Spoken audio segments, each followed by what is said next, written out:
Hey guys, Ron here. There's been a lot of discussions about cameras and surveillance and security. Many of us have light shows that have expensive props and controllers and just a lot of things that we really wouldn't want to have vandalized or stolen.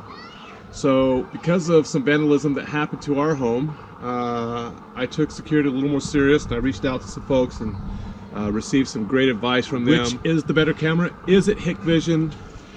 Is it Dow? Does it matter? Maybe. It all depends on the application, the end goal in mind. What are you trying to achieve? For me, I wanted to be able to pick up a license plate. So I have a 4 megapixel camera here that has a varifocal lens by Dow.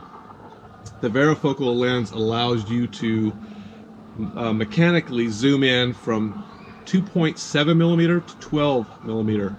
And if we pan across this way here, that camera you were just looking at hits the center of my intersection at 12 millimeters.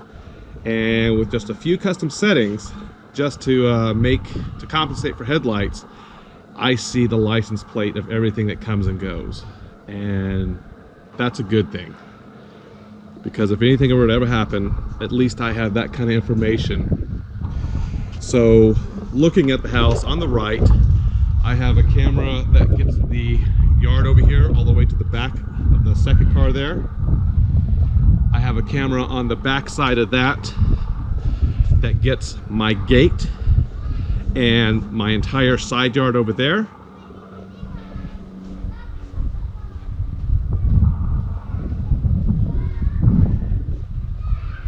Over here, I have one camera that gets the right side, and this grabs from my yard outline, right about like that, right about there, a little bit more, all the way over to here. So they're pretty great viewing angles. For the inside, I went with a different camera. I went with an Amcrest HD Pro. It's 1080. And what I like about this camera is I'm not using PoE on this, so I don't have to run a Cat 5 cable to it. I'm running Wi-Fi. The software that I'm using is called Blue Iris. I'll show you that in just a moment. But I did want to show you what's required for PoE cameras. And I didn't know that much about these cameras. I always had something like an Arlo system by Netgear, so it was all Wi-Fi. You had to put batteries in the cameras or plug them in if they allowed it. But the PoEs take a Cat 5 cable. So I have lots of good experience running Cat 5 cable with X-Lights and Falcon controllers all over the place, right? You've seen those videos. So I have some cable running. Look at this place. Looking like we've had like 8 people stop and say, "Are you having a yard sale?" And I would say, "Yeah, 25,000 takes all." All right. So I want to show you what is required if you're going to run power over Ethernet, PoE. You need a switch that is PoE. This is an Asus 8-port power over Ethernet switch. One cable comes from the router that goes through the wall into my office, where I have a router. It plugs into the switch, and then the switch takes the Cat 5, 6 out to the cameras. And I've run these. This one goes out the side of the garage for the top one. These guys go all the way across and come out on the bottom. My home is not wired to be able to go through walls and in practical places. And then I have one that goes out through the side yard. I have one more camera that's in the backyard grabbing that information. All right, let's switch and I'll show you what the Blue Iris looks like. All right, hey guys, so this is Blue Iris software. It's about 60 bucks, and you can see here I have 5 of my 6 cameras on right now. I figured I would spare you my backyard, which is nothing but dirt, and my son hasn't picked up my dog's poo-poo. So we'll spare you that visual. And she's a big dog. She's a 125-pound Newfoundland, so yeah, best not to include that. So you can see here with the 6 cameras available, everything is recording 24/7 with the exception of the backyard. I have that set up to record only on motion, and the rest is continuous. And what's nice about this is I can zoom in, and there's my neighbor over there. And you see this little tracker thing, that's just kind of letting me know how it sees visual images as they're happening. And I don't know that I'll leave that on. It might be taking up some CPU doing so, but if I hit escape, I can go in there. This one over here, if you look to the left, I'll pan that over a little bit. This is the one that I have set up. This is my 4 megapixel street intersection cam. This is a Dow 4 megapixel with the varifocal, which has a 2.7 to 12 millimeter lens. And really, this area in here is in focus completely. Now, if I wanted to bring it out, and I don't know if this will do this or not, I suppose it will. You can see here by clicking this button on the bottom, that is mechanically bringing it back. So if I go all the way out, this will show you 2.7, and then it will focus. And it's not a bad picture at wide, but when you go in to 12 millimeter, its focus area becomes much smaller, and it sees everything here. And I have some great footage of license plates, and that's one of the reasons I like it.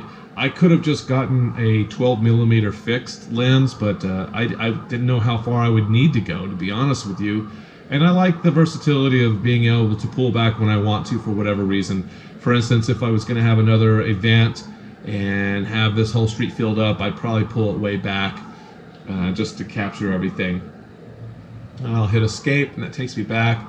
This guy here is a 12 millimeter, I'm sorry, this guy here is a Amcrest 1080 HD Pro. It was like $65 from Amazon. It was on special, and this one is not using power over Ethernet. This is just a Wi-Fi camera, and it works great with the Blue Iris setup. It also has some nice features in that I can pan to the right, to the left, dial it in wherever I'd like.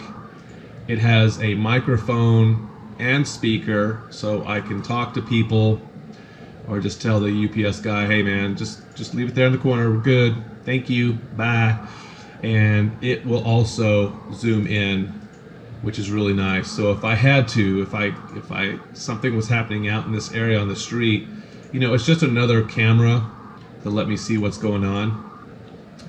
Also, what else do I have? This is an 8 megapixel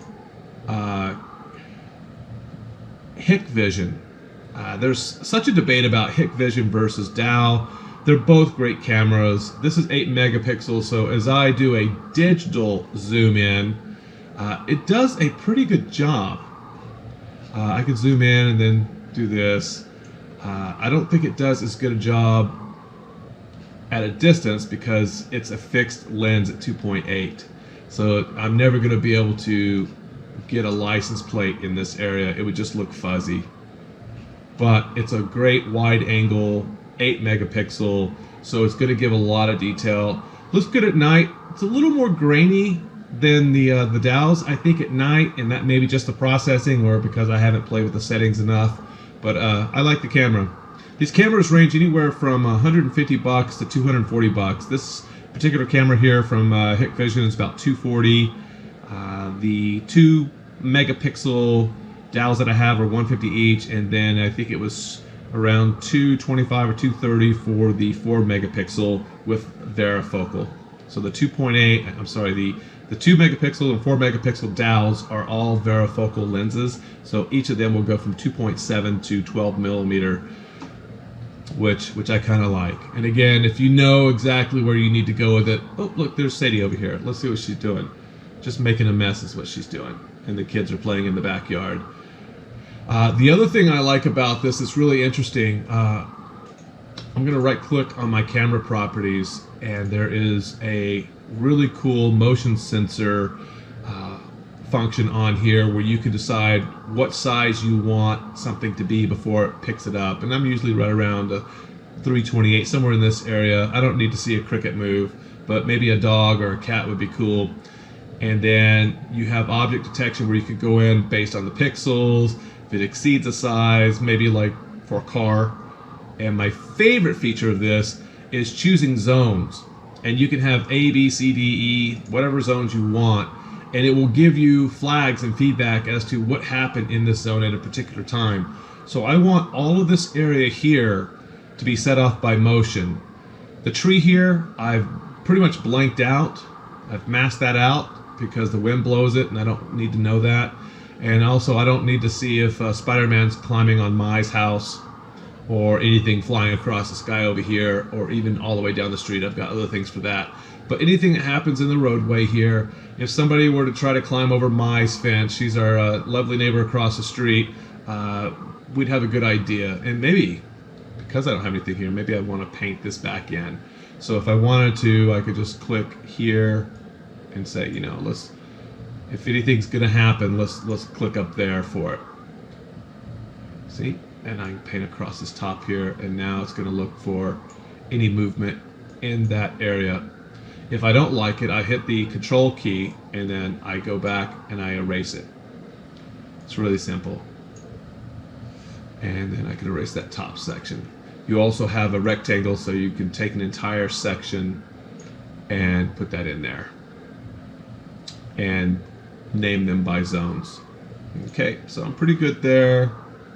I'll cancel out of this, say okay, I'll click okay, and that puts the settings back into place. And that's really about it. It's a great software.